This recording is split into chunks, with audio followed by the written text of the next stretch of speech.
What if everything you thought you knew about ancient Persia was just the tip of the iceberg? Beneath the surface of dusty history books and half-remembered legends lies a civilization so advanced, so mysterious, that its true story has been waiting centuries to be told. Picture this, a realm where engineers built wind-cooled palaces centuries before air conditioning, where doctors performed cataract surgeries with needles made of bone, and where a single royal road stretched over 1,600 miles, connecting an empire so vast it made Rome look small.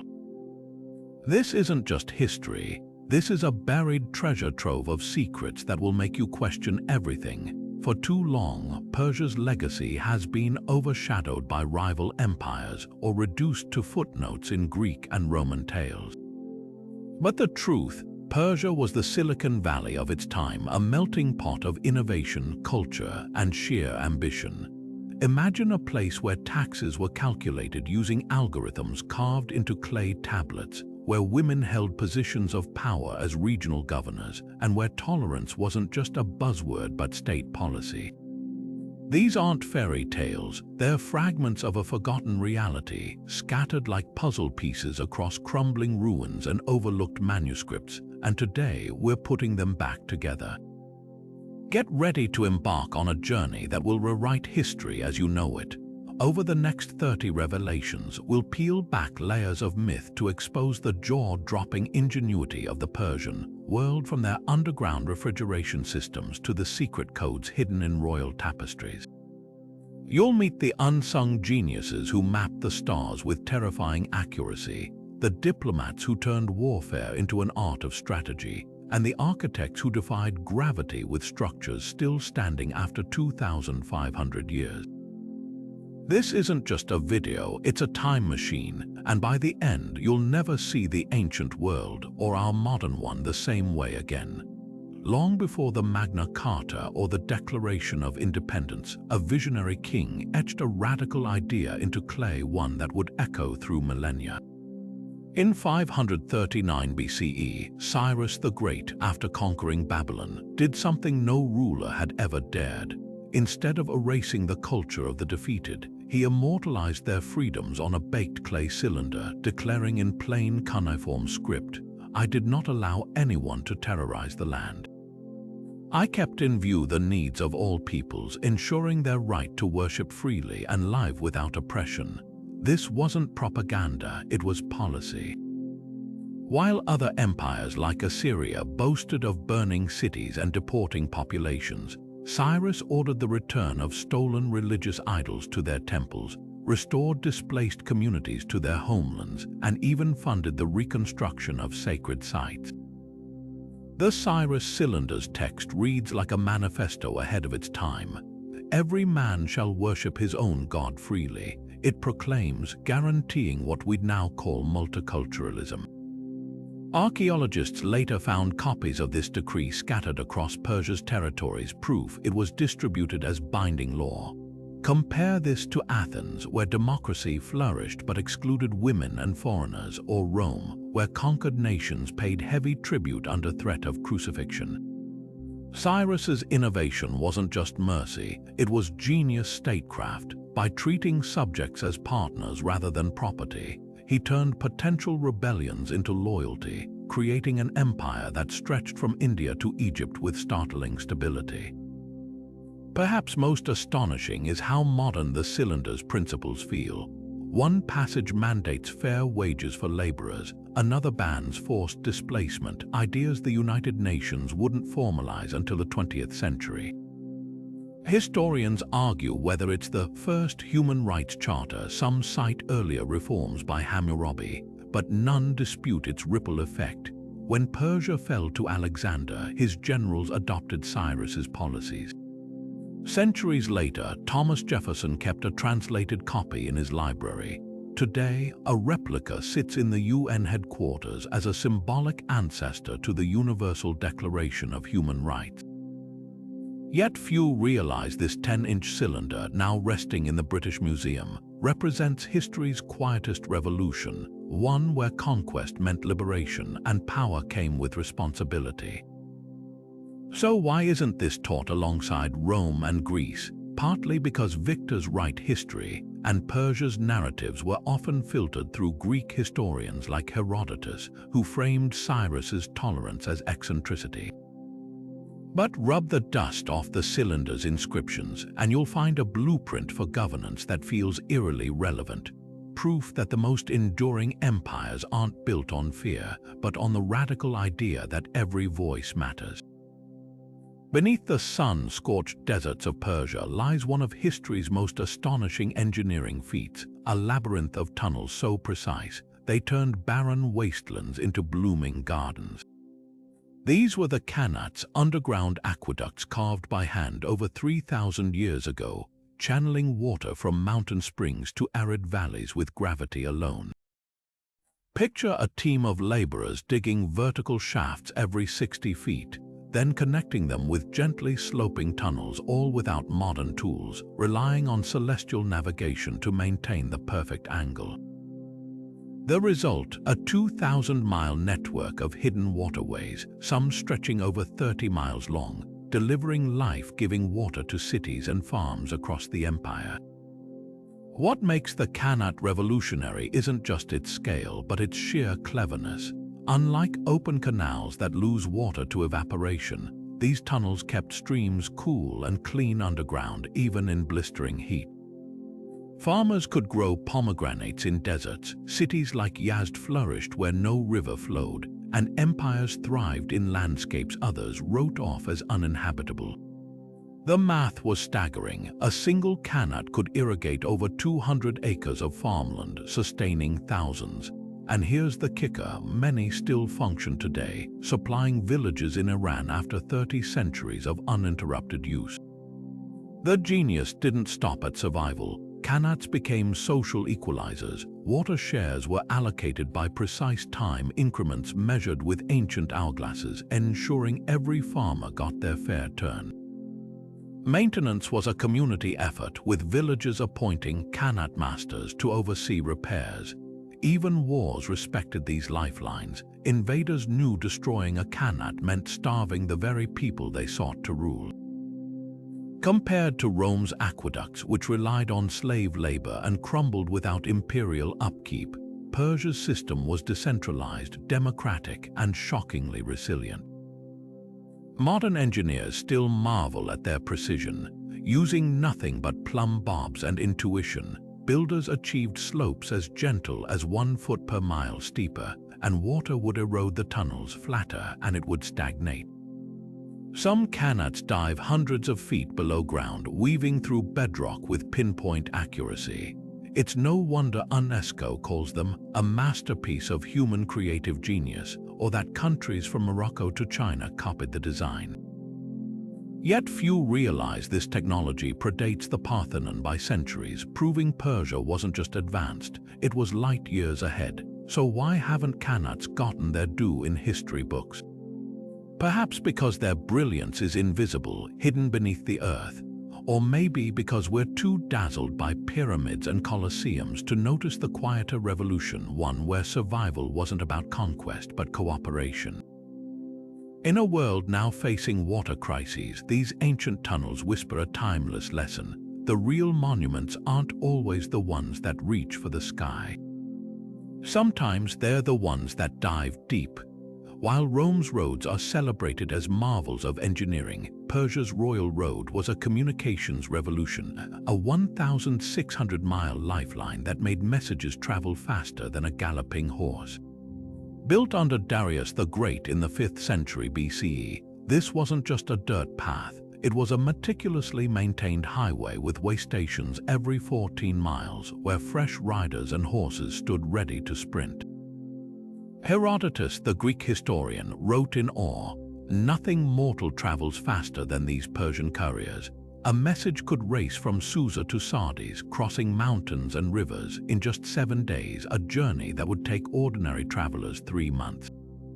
The system worked like an ancient relay race. Each rider carried a sealed scroll, passing it to the next courier at every stop without breaking stride. These weren't just messengers, they were the empire's elite, trained to memorize orders verbatim in case documents were lost. The road itself was engineered for speed, graded to avoid steep climbs, patrolled to keep bandits at bay, and dotted with inns offering food and shelter exclusively for official traffic. Compare this to Rome's cursus publicus, which moved at half the pace and often got bogged down by bureaucratic delays. But the royal road wasn't just about speed. It was a tool of control. Governors sent daily reports to the capital, spies relayed whispers of rebellion, and tax revenues flowed smoothly along its route. Darius could sip wine in Persepolis and know within a week if a distant province's crops had failed, an unthinkable luxury for rulers of the time. Even weather wasn't an excuse. Couriers rode through blizzards and sandstorms, their loyalty ensured by generous salaries and the empire's notorious punishment for failure. One account describes a governor executed because his message arrived too late to stop an uprising. What made Persia's system truly groundbreaking was its scalability. The same model was replicated on lesser roads, linking every satrapy like arteries in a vast body. Merchants paid to send goods alongside official mail, turning the network into an economic engine. Some scholars argue this was the first true postal service a century before Rome's and light years ahead in efficiency. So why isn't the Royal Road as famous as the Appian Way? Perhaps because its brilliance lay in movement, not monuments. While Roman roads endure as stone relics, Persia's triumph was ephemeral, the hoofbeats of couriers long gone, carrying secrets we're only now beginning to hear. While most ancient civilizations treated women as property, Persia's Achaemenid Empire quietly rewrote the rules. Clay tablets excavated from Persepolis reveal a startling reality. Women weren't just wives and mothers. They were landowners, military officers, and skilled laborers paid the same wages as men. One administrative record from the reign of Darius the Great lists over 2,000 female workers at a single construction site, each earning identical rations of barley, wine, and silver to their male counterparts. Another tablet details a woman named Erdabama who owned vast estates, managed her own workforce, and even controlled a network of merchants trading across the empire. This wasn't exceptional, it was policy. The military archives are even more surprising. Greek historians like Xenophon mocked Persia for its feminine decadence, but the tablets tell a different story. Women like Artemisia, the Carian queen who commanded 5 warships during Xerxes' invasion of Greece, weren't anomalies. Persian records confirm female officers led cavalry units, supervised armories, and even trained recruits. One fragment mentions a woman of the bow, likely a high-ranking archery instructor.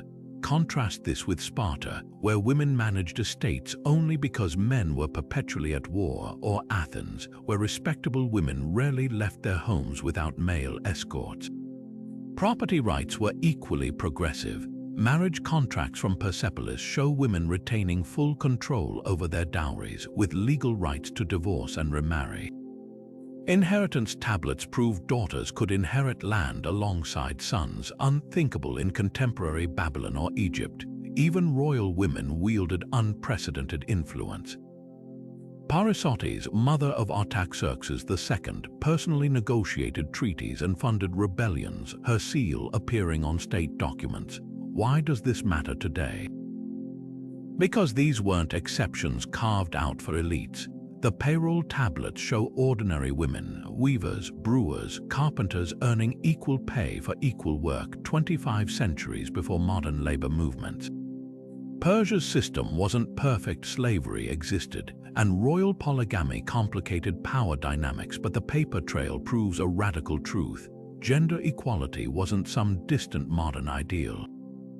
It was a working reality, etched in clay by bureaucrats who saw no reason to remark on it. That silence speaks volumes. The true scandal isn't that Persian women had rights, it's that history forgot they did. In the shadowy recesses of Persia's mountains, hidden beneath layers of earth and time, lie the remnants of a worship so secretive that even today, their full purpose eludes historians. These were the fire temples of the Mithraic cult, subterranean chambers where flames burned without end, tended by priests who guarded mysteries as closely as they guarded the sacred fire itself. Unlike the grand Zoroastrian temples with their towering columns, these were designed to disappear into the landscape, their entrances camouflaged among rocks or concealed behind waterfalls. Inside, the air would have been thick with the scent of burning sandalwood and myrrh, the walls flickering with the reflections of a flame said to have been passed down unbroken for centuries. What made these temples extraordinary wasn't just their hidden nature, it was the fire's symbolic power. To the Mithraists, fire wasn't merely an element, it was a living bridge between the human and divine. Ancient texts describe rituals where initiates would pass through corridors representing the 7 celestial spheres, each step bringing them closer to enlightenment as the flame's heat intensified. The climax, a chamber where the eternal fire blazed in a central pit, its light revealing intricate carvings of Mithras slaying the cosmic bull, a scene echoing through later Roman cults who borrowed heavily from these Persian rites. The survival of these practices today is nothing short of miraculous. In the desert city of Yazd, Zoroastrian priests still tend a fire that's burned continuously for over 1,500 years, housed now in a modern temple but carrying the same unbroken lineage. Visitors speak of the eerie quiet that falls over the room, broken only by the soft crackle of flames and the occasional chant in ancient Avestan. The parallels to the lost Mithraic rites are striking. Both traditions viewed fire as a purifier, a witness to oaths, and a conduit for divine truth. Yet the greatest mystery isn't how these temples functioned, it's why they vanished so completely. When Sasanian kings championed Zoroastrianism as the state religion, the more esoteric Mithraic practices were either absorbed or driven underground. Some scholars believe the cult's secrecy was its downfall. With no written scriptures, their knowledge died with the last initiates. Others point to deliberate destruction, noting how many fire temples show signs of being filled in with rubble, as if someone wanted to erase them from memory. Walk through the ruins of a Mithraeum today, and you'll find walls scorched black by centuries of devotion, niches where oil lamps once flickered, and sometimes, if you're lucky, a faded mural of a god who once promised salvation through flame. It's a haunting reminder that some of history's most profound spiritual revolutions didn't happen in grand cathedrals, but in hidden rooms where the light never went out. While Europe languished in the so-called Dark Ages, a beacon of medical brilliance burned in the heart of Persia, the Academy of Gondeshapur. Founded in the 6th century CE under King Khosrow I, this wasn't just a hospital, it was the world's first true medical university, where scholars from Greece, India, Persia, and even China traded knowledge under one roof. Imagine a place where Hindu physicians demonstrated delicate brain surgeries while Byzantine monks translated Gaelic texts into Syriac, and Persian alchemists distilled potent anesthetics from opium and mandrake root. This cross-pollination of ideas produced breakthroughs that wouldn't reach the West for another 1,000 years. The hospital's most startling innovation was its systematic use of anesthesia. Manuscripts describe surgeons soaking sponges in a potent cocktail of cannabis, hemlock, and henbane, then holding them over patients' noses until they slipped into a painless sleep. One 9th century text details a mastectomy performed on a conscious patient who later reported feeling only the breeze of the knife, a far cry from the agonizing surgeries common in medieval Europe, where patients were often restrained with ropes or rendered unconscious through alcohol alone. Gondeshapur's doctors even pioneered early intravenous anesthesia, using hollow reeds to inject sedatives directly into veins, but the real revolution was in teaching methods. Students didn't just memorize texts, they rotated through specialized wards from ophthalmology to obstetrics, practicing on wax models before assisting in live procedures. Professors required rigorous case studies with treatments documented and outcomes analyzed, an early form of evidence-based medicine. The hospital's pharmacy was legendary, stocking over 3,000 herbal remedies, many now proven effective by modern science. Saffron for depression, figs for constipation, even a primitive form of penicillin mold applied to wounds, all meticulously catalogued in a central library that rivaled Alexandria. What made Gondeshapur unique was its pluralism. Zoroastrian, Christian, Jewish, and Buddhist healers worked side by side, their debates transcribed by scribes into multilingual textbooks. When the bubonic plague struck Constantinople, it was Gondeshapur-trained physicians who pioneered quarantine protocols. When Arabic scholars later translated these texts, they became the foundation for Islamic medicine and eventually the European Renaissance. Yet today, most medical histories jump from Hippocrates directly to the Middle Ages, erasing this golden millennium of Persian innovation. Perhaps the greatest testament to Gondeshapur's legacy lies in its ruins. Excavations reveal operating theaters with drainage systems for washing instruments, recovery rooms oriented to catch cooling breezes, and even traces of a psychiatric ward where music therapy was used to calm distressed minds. In a world that often saw illness as divine punishment, this was a place where science and compassion ruled, and where the boundaries between East and West dissolved in pursuit of healing. Carved into the sheer face of a mountain 300 feet above the ancient royal road, a monumental secret lay waiting for 2,300 years. The Behistun inscription wasn't just another royal boast, it was a linguistic Rosetta Stone, a three-language key that would crack open the lost world of cuneiform. Darius I, the mastermind behind Persia's postal system, had his greatest triumph etched here in 520 BCE, proclaiming his rise to power in Old Persian, Elamite, and Babylonian. But this wasn't just propaganda, it was a puzzle deliberately placed on an inaccessible cliff to defy tampering and time itself. Enter Henry Rawlinson, a 19-year-old British Army officer stationed in Persia in the 1830s. Armed with little more than a telescope, rope, and sheer determination, he scaled the near-vertical rock face, clinging to precarious ledges as local villagers below shouted warnings. One slip would mean plummeting to his death, but Rawlinson wasn't just risking his life for adventure. He knew those wedge-shaped symbols held the key to understanding Mesopotamia's lost civilizations. For years, he dangled from ropes, painstakingly copying each line by hand, often working upside down like a human bat. The inscription's genius soon revealed itself, identical texts in three scripts, just like the Rosetta Stone's Greek and Egyptian. But decoding it required more than bravery, it demanded Sherlockian deduction. Rawlinson noticed recurring groups of symbols in the Old Persian section, guessing they represented the king's name and titles. Comparing these to known Achaemenid royal phrases from Greek histories, he began piecing together the cuneiform alphabet like a crossword puzzle. The Babylonian section, written in a more complex syllabic script, proved thornier. Here, Rawlinson employed local Kurdish boys to climb adjacent cliffs and shout down readings of the higher lines he couldn't reach. Slowly, agonizingly, the ancient words awakened, "I am Darius, the great king." By the favor of Ahura-Mazda, I am king. The breakthrough came when Rawlinson realized the Babylonian text wasn't just a translation, it was a linguistic bridge.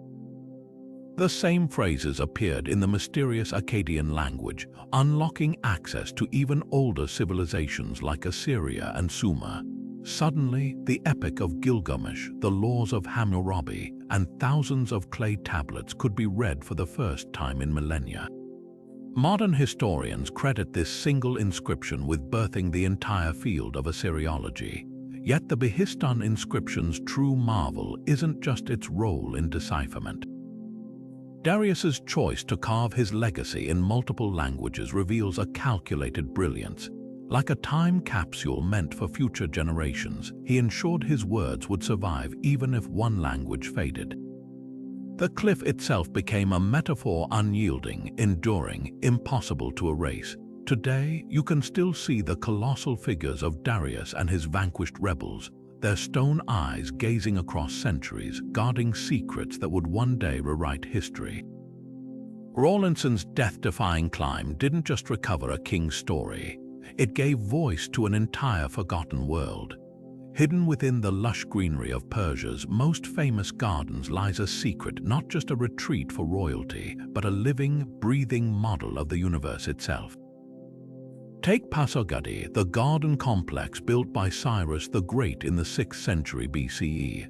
At first glance, it appears as a simple paradise of flowering trees and reflecting pools. But from above, the truth reveals itself. A perfect quadrilateral divided by water channels into 4 precise sections, each representing a fundamental element of Zoroastrian cosmology: earth, water, air, and fire. These weren't just decorative choices, they were a divine blueprint mirroring the sacred harmony between humanity and creation. Modern satellite imagery shows the staggering precision of these designs. The channels align with celestial movements, their intersections forming angles that match solstice sunrises. Trees weren't planted randomly. Species were carefully selected to embody each element: pomegranates for Earth's fertility, cypresses for air's ascent, lotus-filled pools for water's purity, and flame-colored flowers like saffron crocuses for fire's energy. Even the garden's layout had ritual significance. Zoroastrian priests would walk its paths in meditative circuits, symbolizing the soul's journey through the material world toward spiritual enlightenment. What makes these gardens revolutionary isn't just their symbolism, it's their engineering. The water systems used gravity-fed qanat technology to nourish each quadrant equally, a physical manifestation of Zoroastrianism's central tenet: balance. Unlike European gardens of the same era, which showcased human dominance over nature with geometric hedges and topiaries, Persian gardens celebrated partnership. Walls were low or absent entirely, blending cultivated beauty with the wild landscape beyond, a metaphor for the interconnectedness of all things. The influence of these cosmic maps stretches far beyond Persia. Mughal emperors replicated them in India's Taj Mahal gardens. Spanish Moors adapted their quadripartite designs into Granada's Alhambra, and even Renaissance Europe's botanical gardens owe their symmetry to this ancient template. Yet few realize these tranquil retreats were originally philosophical statements, designed not just for leisure but for revelation. Stand in Pasargadae today and you'll feel the legacy beneath your feet. The whisper of leaves in the wind carries echoes of priests chanting Avestan hymns.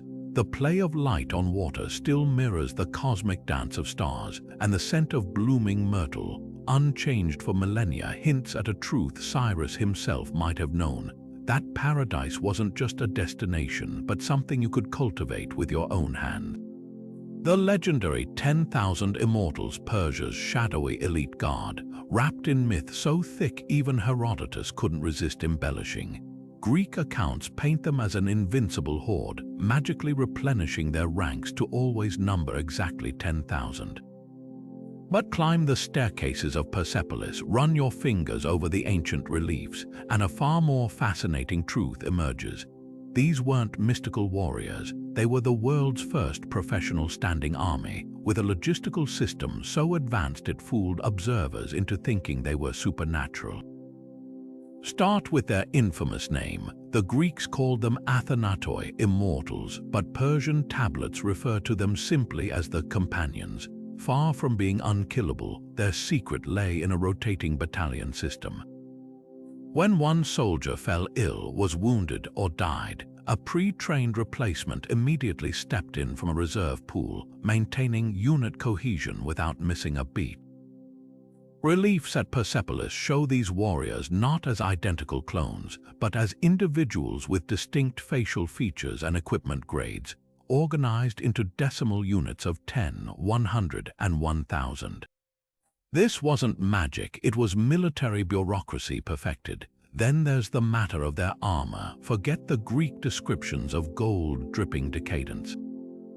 Archaeological finds from Susa reveal something far more pragmatic: scale armor laced with silver, not for show but for function. Silver's natural antimicrobial properties reduced infections from wounds, while the overlapping scales allowed flexibility in Persia's scorching heat. Their signature wicker shields, mocked by Greeks as flimsy, were actually genius, lightweight for rapid movement, yet layered with leather to deflect arrows. Even their weapons tell a story of innovation. Unlike the Greek hoplite's single-purpose spear, Immortals carried a versatile arsenal: short swords for close combat, crescent axes for breaking shields, and composite bows with a range that outmatched anything in the Mediterranean. The real shocker, their diversity. Persepolis carvings depict Immortals with distinct ethnic features: Medes, Sogdians, even Ethiopians, reflecting the empire's meritocratic ethos. Training manuals recovered from clay tablets describe drills blending Persian horseback archery with Babylonian siege tactics and Scythian ambush techniques. This wasn't just a fighting force, it was a melting pot of military knowledge, evolving faster than rival armies could adapt. So why did the Greeks spin such fantastical tales? Perhaps because admitting the truth that Persia's edge came from organization, not sorcery, would have shattered their worldview.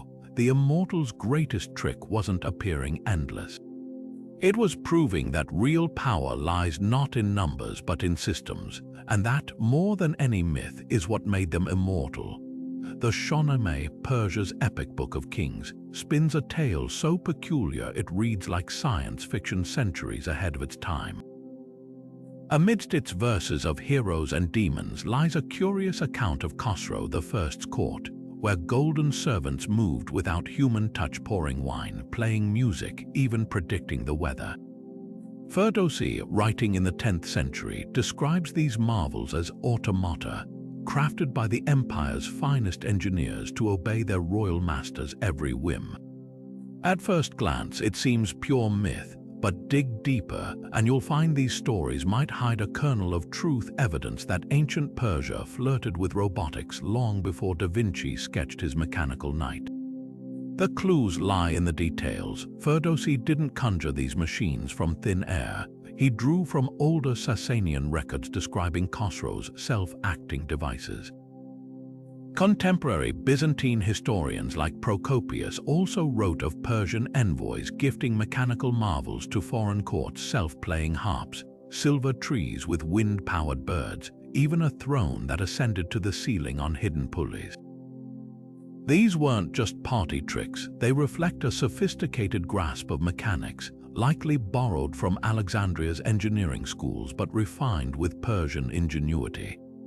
A 9th century Arabic manuscript discovered in Damascus outlines similar designs, crediting Persian inventors with using steam, water pressure, and counterweights to mimic life. What makes these accounts credible? The surviving artifacts. In 1973, archaeologists excavating a Sasanian palace near Ctesiphon unearthed a bronze figurine with articulated limbs, a dancer designed to twist and sway when placed over a heat source. Another dig revealed fragments of a water clock with moving figures, its mechanism echoing descriptions from Khosrow's court.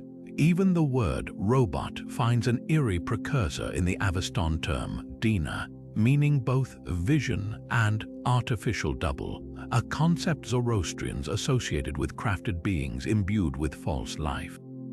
The true brilliance, though, lies in how these inventions were used. Unlike Greek automatons, built mostly for temple wonders or theatrical spectacles, Persia's mechanical servants had practical roles. The Shahnameh describes them cooling rooms with fan systems, serving meals on timed trays, and even acting as early security systems rigged to sound alarms if intruders crossed hidden triggers.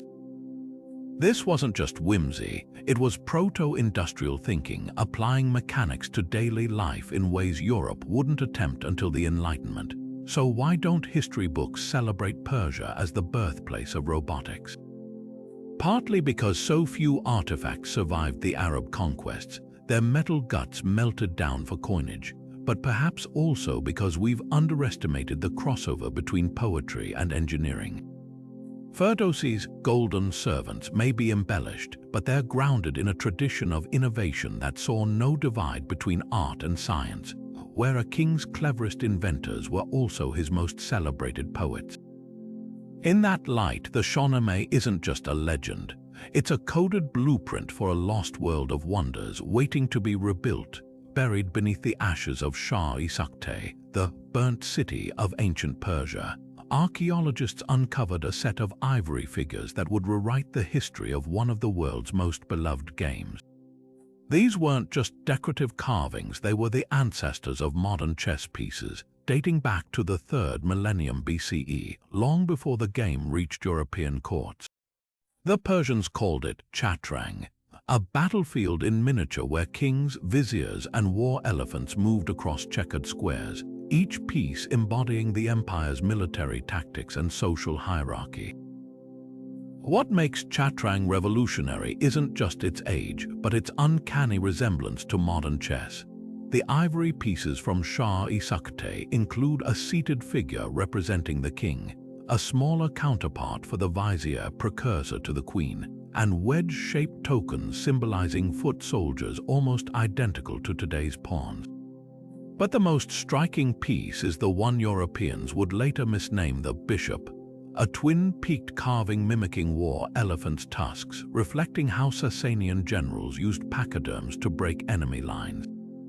The board itself was a tactical map, its 8x8 grid mirroring the precise formations Persian armies used in real combat.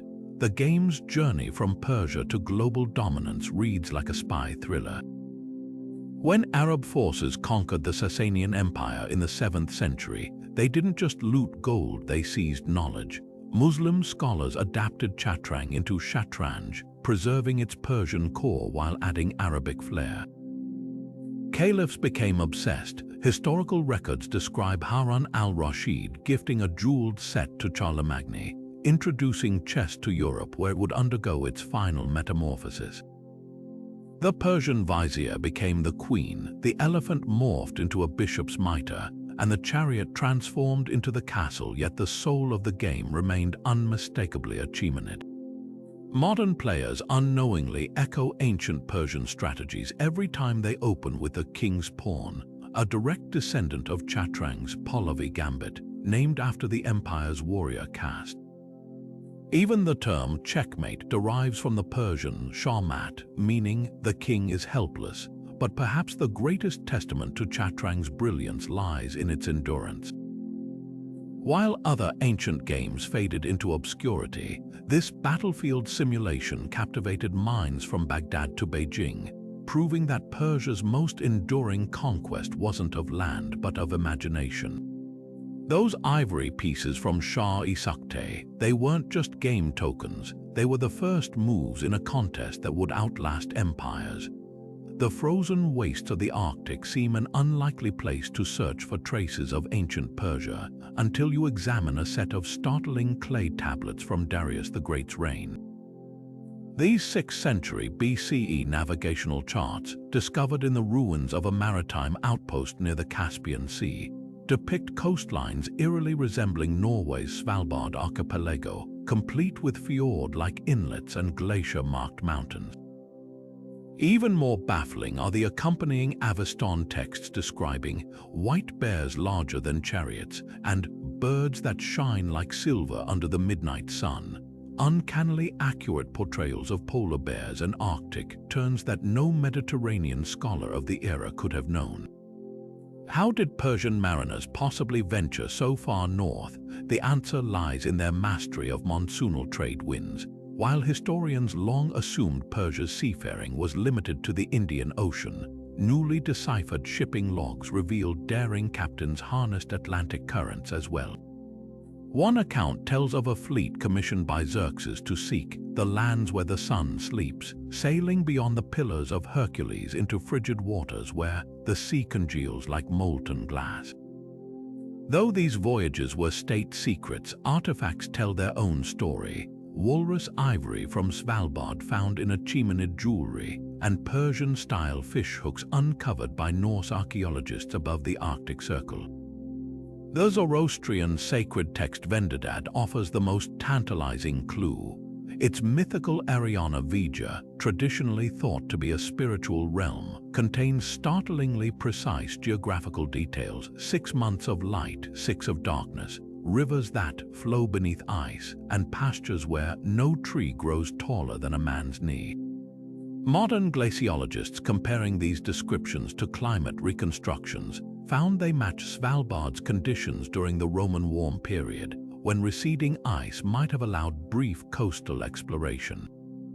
What truly staggers the imagination are the navigational tools that made this possible. A bronze astrolabe recovered from a Persian shipwreck in the Black Sea bears calibrations for extreme northern latitudes, while a recovered captain's journal details using polarized moonlight to navigate during the Arctic summer's endless day. These weren't lost sailors blown off course, they were methodical explorers following celestial maps we've only just begun to understand, yet history erased their achievement. When Greek geographers like Pytheas discovered Thule centuries later, they dismissed Persian accounts as fables. Even today, most Arctic histories begin with the Vikings, ignoring the scattered evidence of earlier visitors. Perhaps because accepting that Achaemenid mariners might have touched the ice floes forces us to reconsider everything we thought we knew about ancient seafaring, and about the daring spirit of a civilization we're still struggling to measure. Deep beneath the Alvan Mountains, where the earth cracks into labyrinthine tunnels, whispers persist of a treasure so vast it could rewrite economic history. Strabo, the Greek geographer, first spun the tale in the 1st century BCE. 5,000 tons of pure gold, meticulously stacked in underground vaults by Darius I to bankroll his empire's ambitions. Modern dismissals of this as legend crumbled in 2016, when a team of Iranian geologists scanning the mountains with ground-penetrating radar detected unnatural cavities matching ancient descriptions. Their report noted dense metallic anomalies concentrated in patterns too precise for natural formation, hinting that Strabo's account might be less fable and more inventory list. Darius's genius wasn't just hoarding wealth, it was how he weaponized it. Unlike crude piles of loot, this reserve functioned as history's first central bank, with standardized gold ingots bearing the empire's seal. Receipts from Persepolis's archives describe payments to Greek mercenaries and Phoenician shipwrights deducted from the House of Gold, proving it was actively managed. The real shock: calculations based on these records suggest the reserve could have funded the entire empire for 2 decades without collecting taxes. A fiscal cushion no contemporary civilization dreamed possible. The gold's disappearance is where mystery turns sinister. When Alexander sacked Persepolis in 330 BCE, his chroniclers crowed about seizing 250 tons of treasure, barely 5% of Strabo's figure. One obscure Babylonian tablet mentions Macedonian soldiers torturing Persian treasurers for information about the king's hidden wealth, but the trail ends there. Modern theories range from the plausible systematic dispersal to resistance holdouts to the fantastical, like underground rivers washing gold into inaccessible caverns. Perhaps the most tantalizing clue comes from an unexpected source: medieval Jewish merchants. Their letters reference a secret mountain treasury, still accessible as late as the 12th century, guarded by descendants of Zoroastrian priests. But after Genghis Khan's invasions, even these whispers fade. Today, the Alvan Mountains keep their secrets, their quartz veins laced with gold deposits that geologists say align eerily with ancient mining techniques. Whether Darius's hoard still lies buried or was slowly bled away over centuries, one truth remains: Persia's understanding of wealth as a tool of power was centuries ahead of its time, turning gold not just into coins but into an idea. In the flickering torchlight of Persia's underground temples, a clandestine brotherhood performed rituals so eerily familiar that early Christian scholars would later accuse them of witchcraft.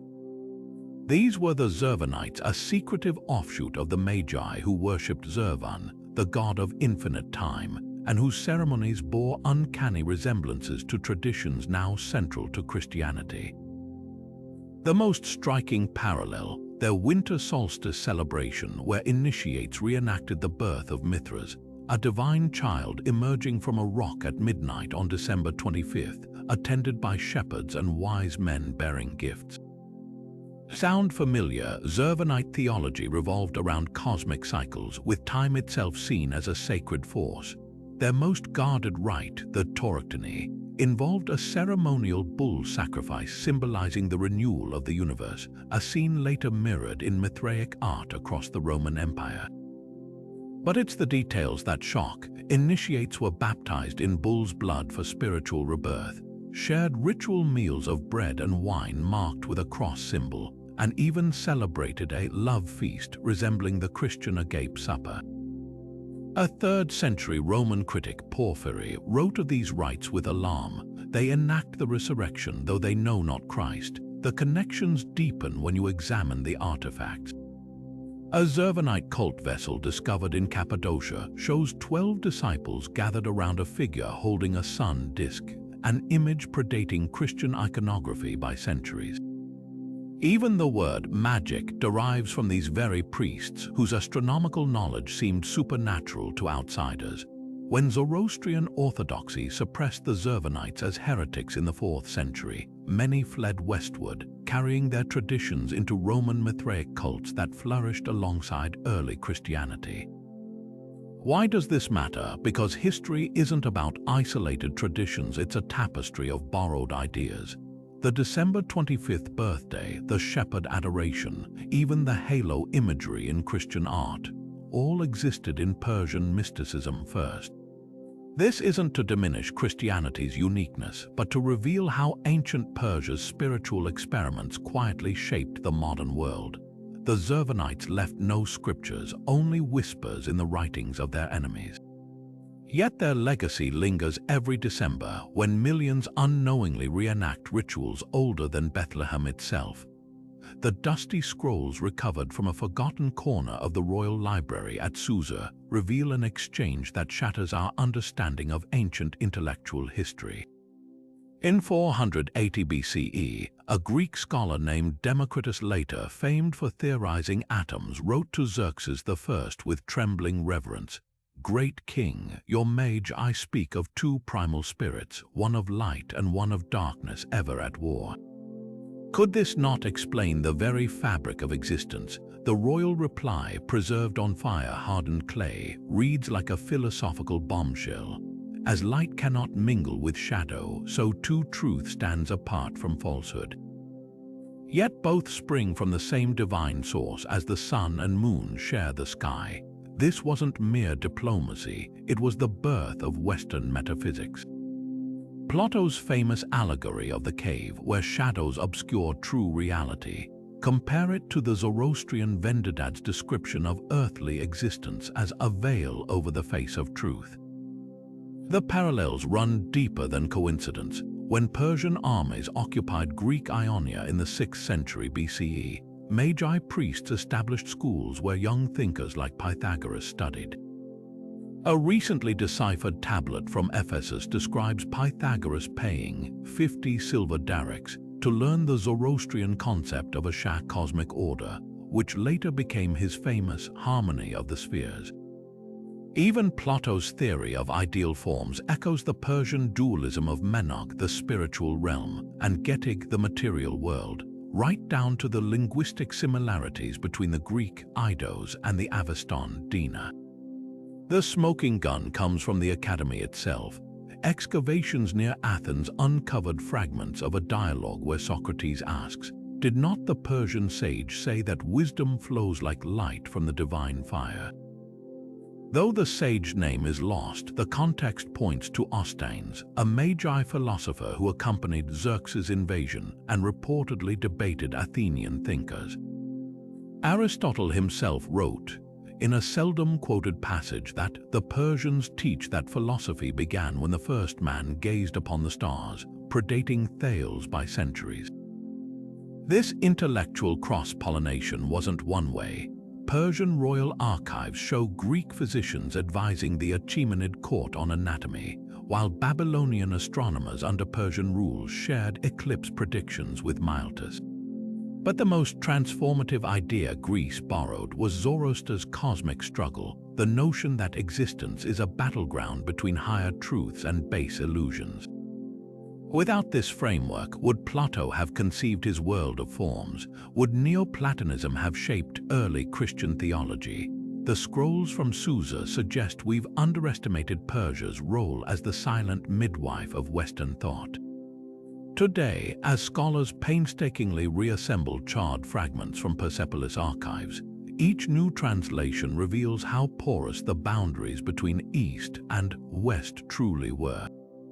That supposed clash of civilizations, it might just be history's greatest collaboration, one we're only now beginning to decode. The Persian kings had a problem. Assassination by poison was practically a royal occupational hazard. Enter Mithridates VI of Pontus, a ruler so paranoid about poisoners that he turned self-experimentation into an art form. But his infamous Mithridatium regimen, a daily cocktail of 54 deadly substances, wasn't just madness. It was military science borrowed directly from Persian antidote traditions and verified by modern labs as shockingly effective. Dive into the recipe recorded by his royal physicians: minute doses of hemlock, arsenic, and strychnine mixed with opium and snake venom, all suspended in honey to mask the taste.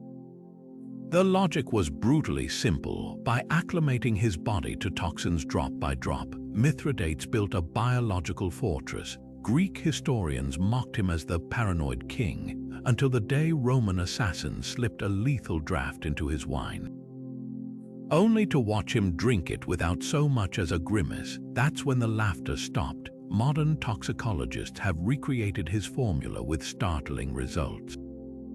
A 2018 Oxford study found that regular microdosing of certain poisons, especially plant alkaloids, triggers liver enzymes to metabolize toxins faster, while stimulating white blood cell production. The key was Mithridates' Persian-inspired rotation system, never repeating the same poison twice in a week, preventing any single toxin from overwhelming his system. His notebooks, recovered from a Black Sea shipwreck, show meticulous records of dosages adjusted by body weight, exactly as pharmacologists do today. The real genius lay in his sourcing. Persian antidote masters had long used this principle, calling it the way of the peacock, a reference to the bird's legendary immunity to snake venom. Royal archives from Susa describe physicians testing progressive doses on condemned prisoners, a practice Mithridates refined by self-administering. His twist: incorporating regional poisons from every conquered territory, creating a universal resistance. When Pompey seized his personal laboratory after his death, Roman medics were stunned to find jars labeled with toxins from India to Germania, a geopolitical hedge against every assassin's arsenal. The legacy lives on in unexpected places. The same liver enzymes Mithridates boosted now help cancer patients tolerate chemotherapy. His rotating poison calendar inspired modern vaccine schedules. And that infamous honeyed mixture, it became theriac, medieval Europe's most prized antidote, still prescribed as late as the 1800s. So next time you hear, "What doesn't kill you makes you stronger," remember, it wasn't Nietzsche who proved it. It was a poison-drinking king with a Persian playbook, turning his body into a living fortress. The waters of Salamis, burned with a horror grease, had never seen a viscous, clinging fire that leaped from Persian ships to Athenian triremes, igniting sails and flesh alike in unholy orange fury. Herodotus described it in panicked fragments, a liquid hell that water could not quench, while Aeschylus, who fought in the battle, wrote of waves themselves aflame.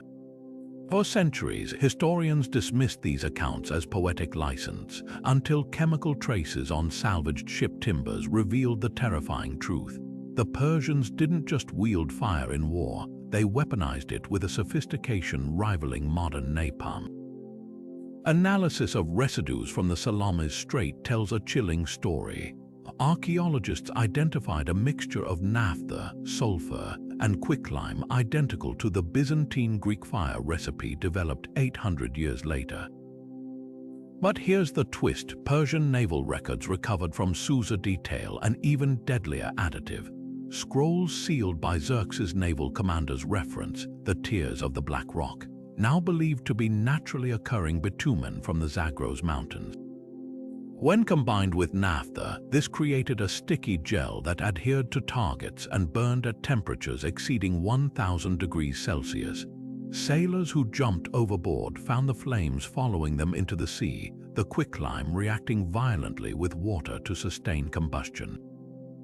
The delivery system was equally ingenious. Persian marines didn't toss pots of fire haphazardly. They used pressurized bronze tubes mounted on ship prows, capable of spraying streams of liquid flame over 50 feet. A surviving relief from Persepolis shows what scholars initially thought were ceremonial trumpets. Closer inspection reveals operators wearing asbestos-lined gloves, funneling the inferno through precisely angled nozzles. This wasn't crude fire starting, it was chemical warfare refined into an art. What makes this discovery revolutionary isn't just the technology, it's the timeline. Byzantine historians long claimed Greek fire was invented during the siege of Constantinople in 678 CE, but the Salamis evidence predates it by over a millennium, suggesting the Byzantines didn't create their infamous weapon, they rediscovered it from captured Persian treatises. Even the name Greek fire now seems a historical irony, masking its true origins in Achaemenid military labs. Yet the full recipe remains elusive. Burnt remnants suggest a final, mystery ingredient, possibly ground mandrake root or opium derivatives to produce toxic smoke.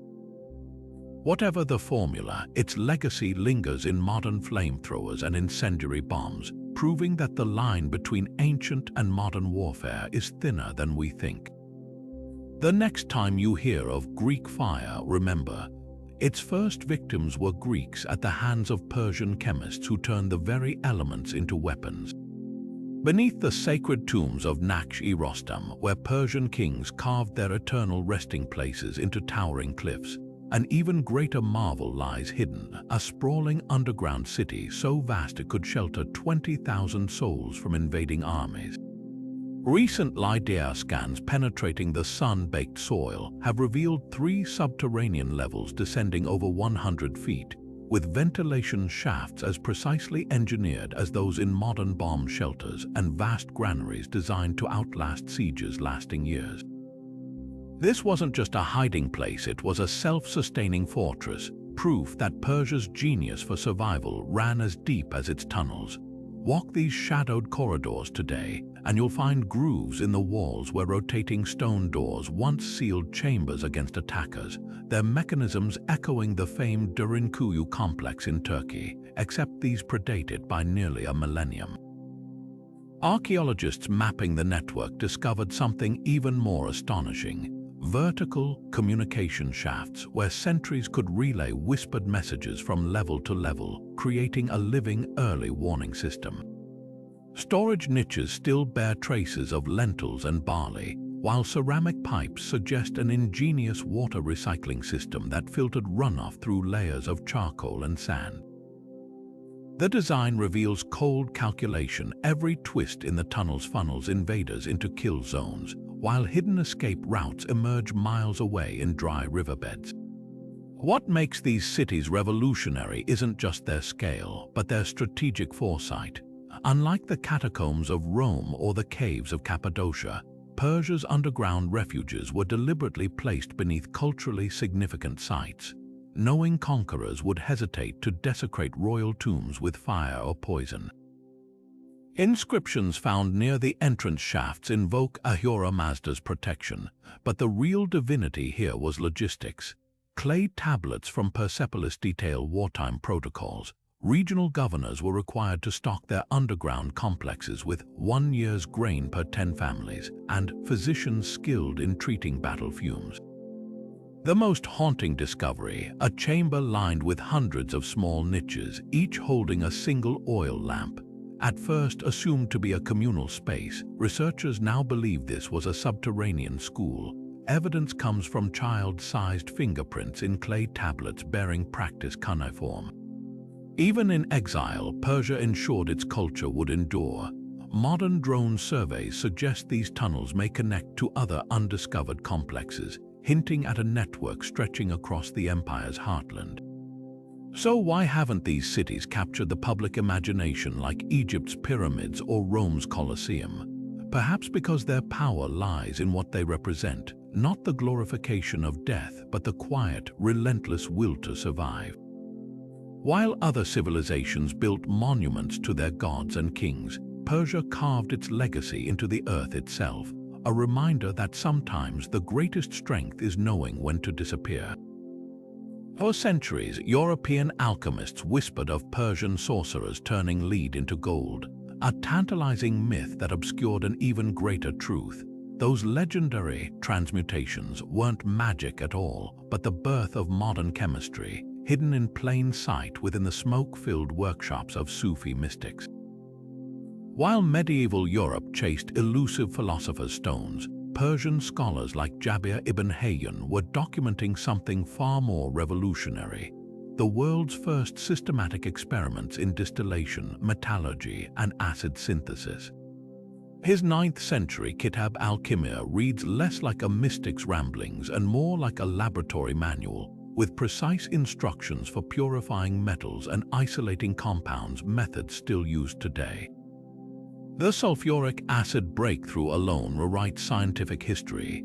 European texts credit its discovery to 15th century alchemists, but dig into Abbasid-era Persian manuscripts, and you'll find detailed recipes for Zaj al-Akrab scorpion oil, a corrosive liquid made by roasting green vitriol in glass vessels. Modern chemists recreating these methods found they could produce acid concentrations exceeding 70%, pure enough for etching steel and refining pharmaceuticals. This wasn't backyard tinkering, it was industrialized chemical production. Archaeological digs near Nishapur uncovered entire workshop districts dedicated to acid manufacture, complete with lead-lined vats and ceramic condensers designed to capture fumes. What makes this deception so fascinating is how it unfolded. When Crusaders encountered Persian chemists in the 12th century, they mistook their rigorous processes for mystical rituals.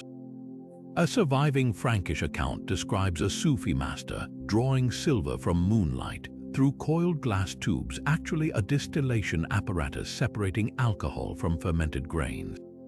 These mistranslations spiraled into legends of Persian alchemy, obscuring the real innovation, experimental methodology. While European alchemists guarded their secrets in coded symbols, Persian texts like the Tadkara of al-Tughri laid out reproducible experiments with controlled variables, a cornerstone of the scientific method. The ultimate irony, those coveted Persian elixirs Europe later imitated weren't potions for immortality, but early medicinal tonics. Wine distilled with rose petals became the first antiseptics, zinc oxide creams treated skin conditions, and mercury compounds carefully dosed combated infections. The same techniques Europeans dismissed as heathen sorcery formed the foundation of modern pharmacology. So the next time you see a glass beaker or read a pharmaceutical formula, remember, its roots stretch back to those candlelit Persian labs where science first shrugged off the cloak of superstition. While Europe's farmers still planted crops by guesswork in the 6th century, Persian astronomers were rewriting time itself. The Sasanian calendar reform of 500 CE stands as one of history's most precise feats of cosmic engineering, a correction so accurate it wouldn't be matched until the Gregorian calendar 1,000 years later. The problem they solved, seasonal drift. Earlier Zoroastrian calendars had crept out of sync with the solar year by a quarter day annually, until festivals meant for spring bloomed in winter's grip. Enter a secretive brotherhood of stargazers armed with bronze astrolabes and clay tablets, who calculated Earth's wobble with terrifying precision. their solution was deceptively simple: a leap day. But the math behind it was staggering. Surviving astronomical scrolls from Jundishapur's observatory show columns of calculations tracking the sun's position to within arcminutes, a margin of error smaller than the width of two fingers held at arm's length. Every 128 years, they inserted an extra day, balancing celestial mechanics with bureaucratic genius. Compare this to Rome's chaotic calendar, where politicians randomly added months to extend terms, or Egypt's fixed 365-day cycle that drifted completely around the seasons every 1460 years. The real marvel lies in how they verified their work. Rock carvings at Tacky, Boston depict astronomers using massive stone rings to measure solstice shadows, while fire temples doubled as solar observatories, their doorways aligned so the rising sun would strike the altar only on equinoxes. Clay tablets from the Royal Archives even record failed experiments, like an earlier attempt using an 8-year leap cycle that was abandoned when harvest predictions proved unreliable. This willingness to discard imperfect models shows a scientific rigor centuries ahead of its time. What's truly humbling is seeing their original star charts. A fragmented vellum sheet preserved in Baghdad's House of Wisdom plots Venus's cycles against the zodiac with near-modern accuracy. Another tablet forecasts eclipse dates for the year 592, off by less than 12 hours when modern software checks it. These weren't mystic predictions, they were the fruit of generations logging nightly observations in cuneiform ledgers, creating data sets that would make modern astronomers weep. So why did this system vanish? The Arab conquests brought the Islamic lunar calendar, but Persian farmers quietly kept planting by the old solar dates, a practice still seen in rural Zoroastrian communities today. Next time you glance at a calendar, remember, those neatly numbered squares trace back to a forgotten dynasty who first tamed time's chaos under the watchful eyes of their stars. While the Silk Road conjures images of camel caravans hauling bolts of Chinese silk, few realize Persia didn't just facilitate this trade, they weaponized it. Scattered across desert way stations from Kashgar to Antioch, archaeologists have uncovered strange ceramic discs no larger than coins, etched with geometric patterns dismissed for decades as merchant tallies. But when linguists matched these symbols to cuneiform accounting tablets from Persepolis, the truth emerged. These were the secret codes of the Eyes of the King, Persia's elite network of merchant spies who turned commerce into covert intelligence. Each token held layers of deception. To the untrained eye, a zigzag might track bolts of linen, but to a royal informant, it signaled a Roman legion's movement spotted near the Euphrates. A dotted circle could mean both 20 jars of saffron and Parthian cavalry massing at the border. These weren't mere trade records, they were encrypted state secrets passed hand to hand by merchants sworn to secrecy under penalty of flaying. The system's brilliance lay in its deniability. If intercepted by rivals, the tokens appeared innocuous, their true messages readable only to agents trained in the cipher keys stored at Persepolis. The logistics were staggering. Every major trade good had dual codes, a surface meaning for commerce and a hidden layer for military or political intelligence. A Sasanian ledger fragment lists 300 white tokens issued monthly, each corresponding to a specific informant along the route. Rewards were equally precise. Clay receipts show spies receiving silver bonuses for verifying reports, with penalties for false alarms that could bankrupt their families. What truly astonishes is the network's reach.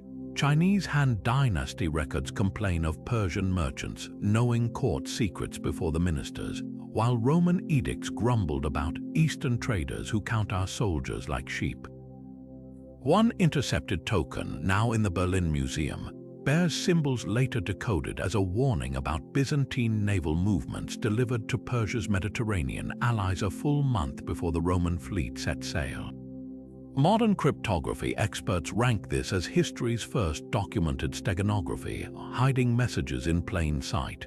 Unlike later systems like Caesar's cipher, the Persian method didn't just scramble information, it nested it inside legitimate business, making the very act of communication invisible. Those unassuming ceramic discs didn't just carry silk and spice prices, they carried the pulse of an empire beating across thousands of miles in the hands of merchants who were history's most successful spies. Buried in the bustling markets of 7th century Chang'an, where Silk Road merchants haggled over bolts of indigo and sacks of cardamom, an entire Persian neighborhood thrived, and we've only just uncovered its secrets. Recent excavations near Xi'an's old city walls unearthed something extraordinary: ceramic tablets inscribed in Sogdian script detailing tax records, marriage contracts, and even complaints about noisy neighbors, all belonging to a thriving Persian merchant colony in the heart of Tang Dynasty China. These weren't just passing traders, they were permanent residents running vineyards, serving in the imperial guard, and even advising emperors on celestial portents. One particularly vivid tablet describes a Persian festival where Chang'an's residents gawked at fire dancers twirling in silk robes, their flames reflecting off the city's gilded pagodas. But the real smoking gun comes from genetics. In 2019, archaeologists testing bones from a nearby cemetery found mitochondrial DNA matching modern Iranian populations, proof these settlers weren't just visiting but putting down roots. Even more startling were the grave goods: Zoroastrian ossuaries buried alongside Taoist talismans, and a silver coin bearing the face of Sasanian King Khosrow II, pierced to wear as a pendant. This wasn't cultural collision, it was fusion. The Sogdian letters reveal how deeply Persia influenced Tang China. One missive from a spice merchant to his Samarkand cousin boasts of selling sky fire, likely naphtha to imperial fireworks makers, while another complains about the high cost of hiring local scribes to translate Persian medical texts into Chinese. Court records confirm Persian astronomers working in the imperial observatory, introducing star charts so accurate they corrected Chinese calculations. The most poignant find: a child's wooden doll wearing a hybrid robe, Persian embroidery over Tang-style silk, found nestled in a tomb beside a bilingual inscription: "May Ahura Mazda and the Jade Emperor guard your sleep." Why does this matter? Because it rewrites the Silk Road narrative. These weren't just anonymous caravans passing in the night, but a deliberate diaspora spreading Persian ideas from medicine to metallurgy. A Tang pottery figurine discovered last year, depicting a camel laden with wine amphorae ridden by a distinctly Persian-faced trader, now sits in Xi'an's museum, a silent testament to the thousands who walked those dusty roads, not just carrying goods but building bridges between worlds. Off the coast of Kish Island, where the Persian Gulf's turquoise waters shimmer under the sun, divers have stumbled upon a surreal sight: massive sandstone blocks carved with Achaemenid motifs, their edges smoothed by centuries of tides, resting 40 feet below the surface. These aren't shipwreck remnants, they're the bones of Darius I's most audacious vanity project, an artificial island palace meant to dazzle the world, built from stone hauled over 1,500 miles from the Ethiopian highlands. Greek historian Ctesias sneered that the king sought to rival Poseidon himself, but newly translated clay tablets from Susa reveal the truth: this was no whimsy. It was a calculated display of imperial might, designed to dominate the Gulf's trade routes while humbling Egypt's pharaohs, whose own island monuments paled in comparison. The engineering alone defies belief. Divers mapping the site found foundations laid not on sand, but on a submerged mountain of crushed coral and bitumen, an ancient concrete that hardened underwater. A shattered inscription recovered in 2018 confirms the scale. "By the will of Ahura Mazda, I, Darius, great king, built this palace upon the sea, so all nations might know my power reaches where land ends." But the real shock came when geologists tested the stone. The pink-veined sandstone matched quarries near Axum, meaning Persian engineers somehow transported 200-ton blocks across the Red Sea and up the Gulf, a feat requiring a fleet of barges larger than any previously recorded in antiquity. So what sank Darius's dream? The tablets tell a tragicomic tale of hubris undone by nature. One administrator's frantic letter reports the sea growing hungry, likely referring to a sudden subsidence event, perhaps an underwater landslide triggered by the structure's weight. Another lists drowned oxen and smashed cranes, casualties of a storm that tore the walls as if they were papyrus. The clincher, a payment receipt to Egyptian divers hired to salvage gold leaf from the ruins. Dated just 2 years after construction began, yet the failure birthed an unexpected legacy. Coral now encrusts the fallen blocks, creating an artificial reef teeming with marine life, an accidental ecological masterpiece. Local fishermen long knew the spot as Shah's Garden, unaware that rocks guiding their nets were imperial debris. Modern archaeologists see something deeper, the world's first known attempt at land reclamation, a testament to Persian ambition that dared to reshape geography itself. Those silent stones beneath the waves, they're not just ruins, they're a message that even the mightiest kings must kneel before the sea. Among the dusty battlefields of ancient Persia, where armies clashed and empires rose, a deceptively simple tactic kept military secrets safer than any locked chest: the grape-shot messaging system. Imagine this: a commander's orders, carefully inscribed on a single scroll, deliberately sliced into multiple fragments. Each piece, meaningless on its own, would be entrusted to separate couriers traveling different routes. Only when all fragments reached their destination would the full message reveal itself, like reassembling a shattered vase to read the inscription inside. This wasn't just clever, it was cryptographic genius centuries ahead of its time. The system's brilliance lay in its ruthless efficiency. Persian military manuals recovered from Persepolis detail strict protocols.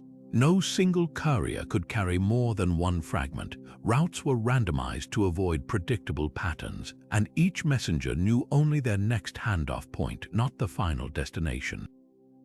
Even if enemies intercepted a fragment, they'd gain nothing but confusion. A scrap mentioning cavalry at dawn might refer to any of 100 possible battlefields. Historians found a particularly vivid example in a clay tablet from Darius's reign, describing how a rebel satrap captured 3 messengers, only to find their combined messages spelled out instructions for his own ambush. Parallels to modern cryptography are startling. During World War II, British intelligence adopted an eerily similar method called piecemeal transmission for sensitive operations. Resistance fighters in France would receive coded messages split across multiple radio broadcasts, useless unless collected in sequence. Even today's blockchain technology echoes this ancient logic, distributing data fragments across networks to prevent tampering. But Persia's system had a uniquely human twist. Couriers weren't just random soldiers, they were trained in deception. Some wore disguises as merchants or shepherds, others carried decoy letters full of mundane chatter. A recovered training scroll from Susa outlines psychological tactics, messengers instructed to act nervous when searched, drawing attention to harmless documents, while the real fragments lay concealed in belt linings or hollowed-out staffs. The ultimate test came during Alexander's invasion. Greek chronicles complain of Persian orders that vanished like smoke, with Macedonians seizing messengers only to find disjointed phrases about crop yields or poetry. Meanwhile, Persian generals coordinated flawless retreats and surprise attacks, their communication network operating like an invisible nervous system. Modern military academies still study these tactics not as historical curiosities, but as timeless lessons in operational security. What makes the grape-shot system extraordinary isn't just its sophistication, but its philosophy.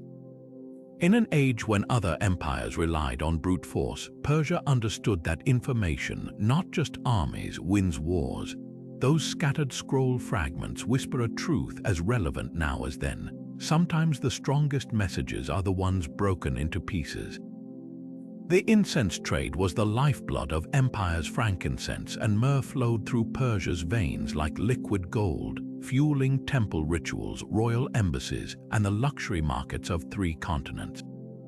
But when Rome's legions began strangling the overland routes, Sasanian merchants didn't just surrender their monopoly, they orchestrated history's greatest disappearing act.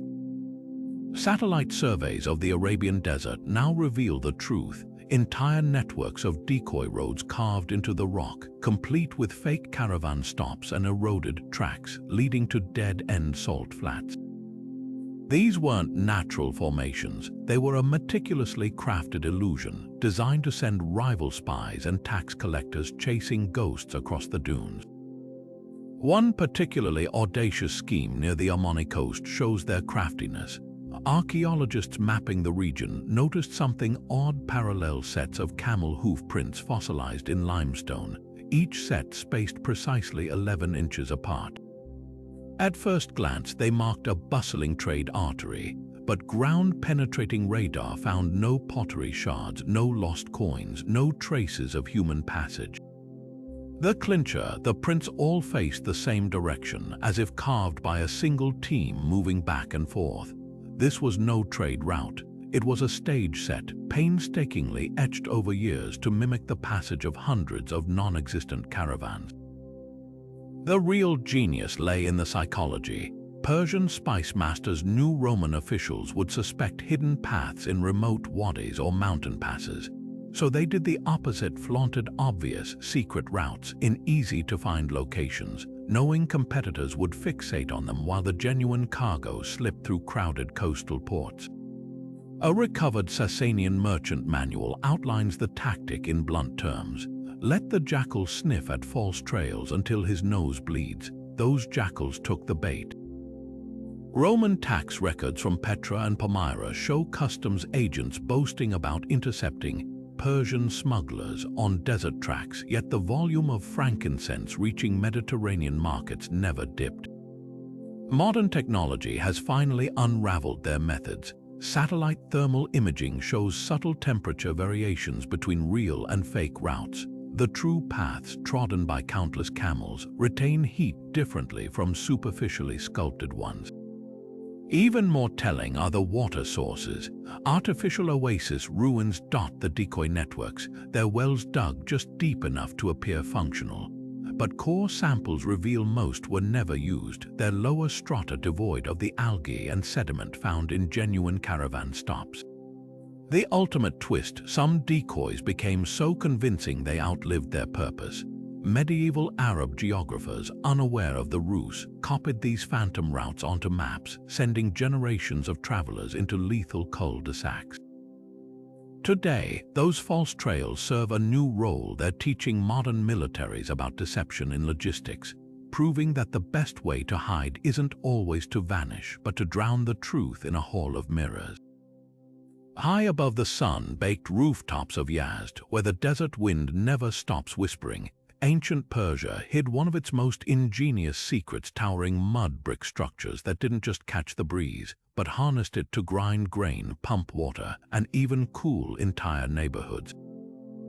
These weren't primitive experiments, they were sophisticated wind catchers functioning as early as the 7th century CE. Their design so efficient that modern engineers using computational fluid dynamics struggle to improve upon them. Walk through Yazd's old quarter today, and you'll see these rectangular sentinels still standing, their louvered vents slicing the sky, silent witnesses to a renewable energy revolution centuries ahead of its time. The genius lies in their simplicity. Each wind catcher operates like a natural air conditioner, with vertical shafts channeling gusts downward into buildings while warmer air escapes through opposite vents. But the real marvel, the attached grain mills. Archaeologists reconstructing one such system found a series of gears and grindstones connected to the wind catcher's central shaft. When the wind changed direction, the entire structure would rotate on a circular stone base like a massive weather vane, keeping the sails permanently angled for maximum power. Clay tablets from the Sasanian era detail maintenance schedules for these badgers, with royal decrees allocating silver for repairs, proving they were considered critical infrastructure. What makes these Persian wind catchers revolutionary isn't just their age, it's their adaptability. European windmills appearing 500 years later required constant manual adjustment to shifting winds. Persia's self-orienting designs eliminated this weakness. A 9th century merchant's diary found in Bukhara describes a complex near Yazd where 16 wind catchers powered an entire industrial quarter. Flour mills, textile looms, even a primitive ore crusher for metalworking, all running on nothing but desert air. Modern tests using scale models confirm their output. A single large badger could generate up to 2 horsepower, enough to grind 300 pounds of wheat an hour without a single draft animal or slave laborer. The environmental foresight is equally striking. Zoroastrian texts praise wind as the breath of Ahura Mazda, too sacred to waste, while legal codes penalized anyone obstructing airflow to neighboring wind catchers, an ancient zoning law for renewable energy. Compare this to medieval Europe, where deforestation for watermill dams caused ecological havoc, and the contrast is stark. Even the materials were sustainable. Mud brick construction absorbed daytime heat, releasing it at night to maintain steady thermal drafts, while palm wood gears self-lubricated with date oil. Today, as engineers scramble to retrofit modern wind farms with Persian-inspired designs, like the bioclimatic tower in Abu Dhabi, which uses Badger principles for passive cooling, it's worth remembering where this wisdom originated. Those creaking wooden sails in Yazd aren't relics. They're blueprints for a future where technology doesn't conquer nature, but dances with it, a lesson whispered on the wind for 14 centuries, waiting for the world to catch up. The Byzantine chronicler Xanaras described a terrifying sight off the coast of Syracuse, Persian, warships unleashing not arrows or firepots, but concentrated beams of sunlight that ignited Roman sails in seconds. For centuries, scholars dismissed this as pure legend, another tall tale like Achaemenid's mythical death ray. But fragments of polished bronze discs recovered from a Persian naval base near Cyprus tell a different story, one of history's most misunderstood superweapons. These were no ordinary mirrors. Recent experiments with reconstructed specimens reveal a terrifying precision. Each concave disc, measuring roughly 3 feet across, could focus sunlight into a pinprick of heat exceeding 800 degrees Celsius when aligned in banks of 30 or more. Persian naval manuals describe crews training for months to coordinate these arrays, using signal flags to adjust angles in unison. Unlike Achaemenid's hypothetical single mirror, the Persian system worked like a scalpel, methodically slicing beams across vulnerable points on enemy hulls until the wood smoldered. The engineering behind them was deceptively simple yet brilliant. Analysis of corrosion patterns shows the mirrors weren't solid bronze, but thin sheets hammered over wooden frames, lightweight enough for swift adjustment yet rigid enough to maintain focus. Each carried an imperial stamp specifying its curvature, with quality controls so strict that rejected mirrors were melted down rather than risk imperfect reflections. Naval records from Susa list shipments of sun discs to coastal garrisons, always transported in straw-packed crates to prevent scratches that would scatter the deadly light. What truly shocks modern physicists is their effective range. While popular myth suggests these mirrors required still air and perfect alignment, Persian tactics accounted for real-world conditions. A recovered training scroll details calculations for wind drift and wave motion, advising crews to aim slightly below the waterline where hulls were thickest with pitch, ensuring flames would spread even if initial strikes missed. Estimates suggest a skilled team could ignite targets at 300 paces, roughly the length of 3 football fields. The mirror's greatest strength was psychological. Unlike fire arrows that gave enemies warning, the Persian sun strike arrived silently and invisibly.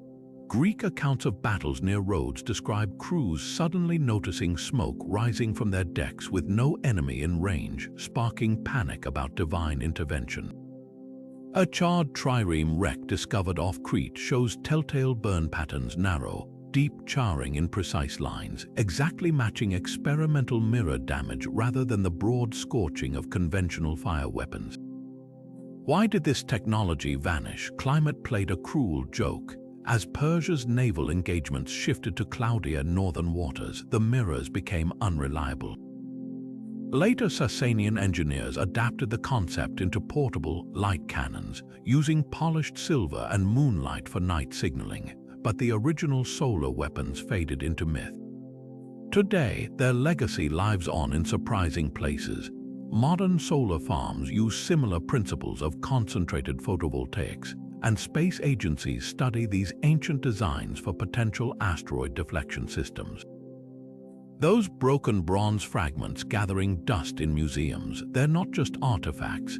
They're the shattered pieces of history's first directed energy weapon, one that turned sunlight itself into a sword. When Alexander the Great stormed through Persepolis in 330 BCE, leaving palaces and temples in flames, one structure stood untouched: the modest limestone tomb of Cyrus the Great.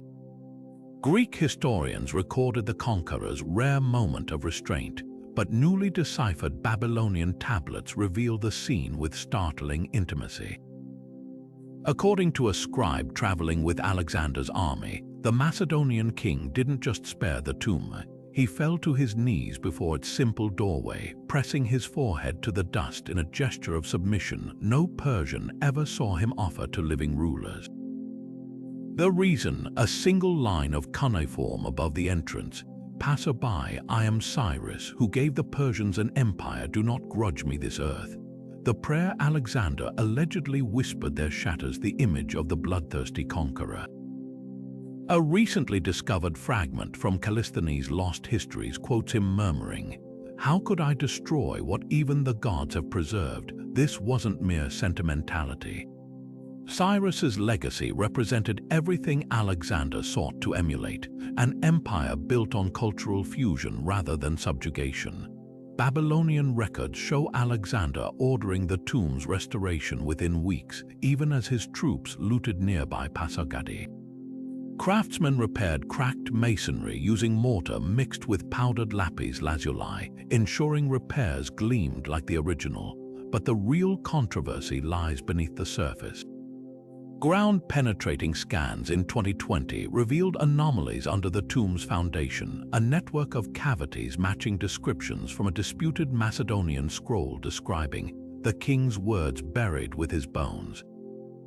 Some scholars speculate these could be Cyrus's lost cuneiform chronicles, possibly containing his original vision for human rights. Others point to Persian oral traditions claiming the tomb isn't empty, that Cyrus's body rests atop a trove of gold tablets inscribed with prophecies about future empires.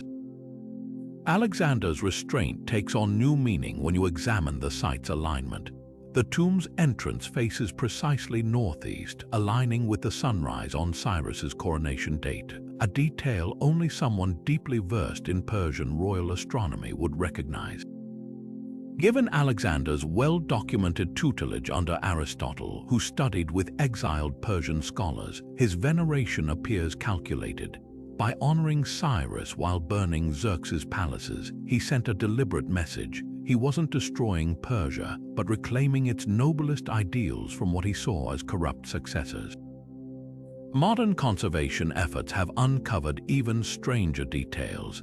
Infrared imaging shows the tomb's walls contain microscopic flecks of gold, suggesting they were once entirely gilded, a fact no ancient source mentions.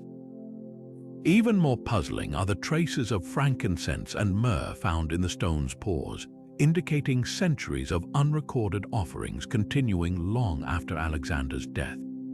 The tomb's true power may lie not in what it hides, but in how it compels conquerors and pilgrims alike to kneel before the legacy of a king who proved empires need not be built on cruelty. Long before modern scientists dreamed of Dyson spheres, a 9th-century Persian astronomer named Al-Farghani sketched designs that would make even today's engineers pause. Hidden in the margins of his treatise on celestial motions lies a radical concept: vast arrays of mirrored panels orbiting the sun, designed to capture and redirect its energy to Earth. This wasn't just speculative fiction. It was grounded in centuries of Zoroastrian sun temple technology, where priests had already mastered the art of bending sunlight to their will. Step inside one of these ancient temples at high noon, and you'd witness something extraordinary. Dozens of polished bronze discs, precisely angled along the walls, would focus scattered sunlight onto a central altar, igniting sacred fires without flint or friction. But the real innovation lay in their scalability. Al-Farghani's notes describe how temple arrays could be expanded exponentially, first to light entire cities, then to power machinery, and ultimately to create what he called a golden web around the sun itself.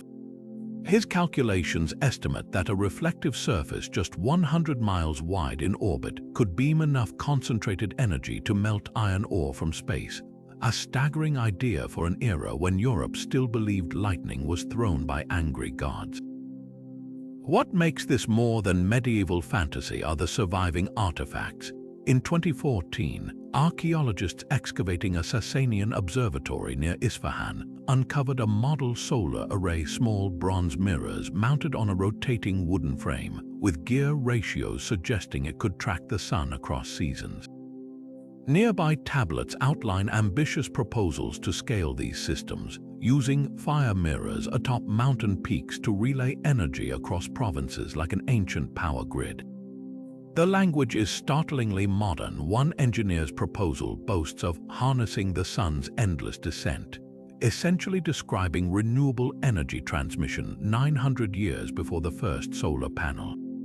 The genius of Al-Farghani's vision lies in its roots in Zoroastrian theology. Where Western medieval thinkers saw the sun as a divine symbol, Persian scientists viewed it as a literal energy source, the physical manifestation of Ahura Mazda's creative power. This spiritual framework enabled practical breakthroughs. Temple mirrors weren't just ritual objects, they were prototypes tested for reflectivity, heat resistance, and focal precision. Records from the Academy of Gondeshapur show systematic experiments with different metal alloys: copper for brightness, silver for clarity, even lead tin mixes to withstand desert heat without warping. Modern attempts to recreate these systems reveal their sophistication. Using Al-Farghani's specifications, a 2018 Immortals study constructed a scaled-down array that achieved temperatures exceeding 1,000 degrees Celsius, hot enough to smelt bronze using only sunlight. The real surprise came when researchers tested the ancient mirror alignment algorithms. Without computers, Persian astronomers had accounted for atmospheric refraction better than some 19th century solar designs. Why does this forgotten chapter matter today? Because it reshapes our timeline of innovation. The leap from temple mirrors to orbital reflectors wasn't fantasy, it was logical progression. When 20th century physicist Freeman Dyson theorized his famous sphere, he stood on the shoulders of a Persian scholar who'd envisioned the same thing while Europe was still drawing flat Earth maps. Those polished bronze discs gathering dust in museum cases, they're not just artifacts, they're the first frames of humanity's solar-powered future, cast in metal 14 centuries ahead of schedule. Deep in the vaults of Bombay's fire temples, guarded by white-robed priests for 12 centuries, lies a crumbling Avestan manuscript that reads like a geopolitical crystal ball. The Barren Yasht, composed during Persia's darkest hour after the Arab conquests, doesn't just mourn lost glory, it outlines an eerie countdown to revival. Divided into ages of metal, its prophecy begins with an empire's collapse under the sword of the desert, followed by centuries where Zoroastrians would live like scorpions under rocks. But here's where it chills modern scholars. It predicts a fourth age marked by fires rekindled in the east and kings who walk the paths of Cyrus, culminating around the year 2200 CE, a timeline aligning uncannily with today's Eurasian power shifts. Decoding the text requires understanding its symbolic language. The Metal Ages mirror Hesiod's classical epochs, but with a Persian twist: gold for the Achaemenids, silver for the Parthians, bronze for the Sasanians. The current Age of Iron mixed with clay, representing fragmentation, was said to end when the dragon of greed chokes on its own tail. Contemporary analysts note this coincides with Western economic crises and China's Belt and Road expansion, a project retracing ancient Persian trade routes. Even more striking are the geographic clues. When the lion of the south takes the lamb of the mountains, interpreted as Iran securing influence over Armenia and the Caucasus through energy deals. The prophecy's modern resonance becomes undeniable in light of recent archaeology. Satellite surveys show dormant Zoroastrian temples along the Caspian coast being quietly restored, often near new infrastructure projects. A 2021 discovery in Yazd revealed a previously unknown fire altar inscribed with the phrase, "The fourth fire shall light itself," dated precisely to the year 780 CE, exactly 1200 years before Iran's current nuclear program began. Coincidence, perhaps, but the Yazd's description of a tower that splits the sky bearing the mark of Frashocrates, Zoroastrian resurrection, has drawn uncomfortable parallels to uranium enrichment centrifuges. What makes this more than mystical speculation are the political echoes. The text warns of false dawns led by pretenders in peacock robes, a possible nod to the failed Pahlavi modernization. It then describes true resurgence coming through the language of stones and pipes, matching Iran's strategy of leveraging fossil fuels to fund regional influence. Most provocatively, it mentions the return of the Magi through the Gate of Sorrows, which scholars now link to the influx of Central Asian Zoroastrians to Iranian tech hubs, reversing centuries of diaspora. Yet the prophecy's true power lies in its psychological impact. During the 1979 revolution, underground Zoroastrian circles circulated copies predicting the Islamic Republic would be the last winter before spring. Today, Gen Z Iranians tattoo the Yazd symbols alongside Persian calligraphy, while think tanks from Delhi to Brussels study its framework for clues about Eurasia's future. Whether self-fulfilling or supernatural, this 1200-year-old manuscript has become a cipher, one where ancient priests might have left a roadmap not just for Persia's rebirth, but for rewriting the world order. History books often reduce ancient Persia to a footnote, a rival to Greece, a backdrop to Rome, a civilization swallowed by conquest. But the truth we've uncovered today reveals something far more extraordinary. A civilization that didn't just participate in history, but shaped its very fabric. From wind-cooled palaces to human rights charters, from underground cities to encrypted spy networks, Persia wasn't just keeping pace with the ancient world, it was sprinting centuries ahead. These weren't isolated flashes of brilliance. They were threads in a tapestry of innovation so vast it forces us to ask, why have we spent so long looking at history through a Mediterranean lens when the real revolution was brewing in the deserts and mountains of Persia? Consider this: while Europe struggled through its so-called Dark Ages, Persian scholars were calculating leap years with near-modern precision, debating atomic theory and sketching orbital solar arrays. Their engineers turned deserts into orchards with underground aqueducts. Their diplomats wove trade routes into intelligence networks, and their kings carved declarations of religious tolerance into clay cylinders, while other empires built their legacies on slavery and bloodshed.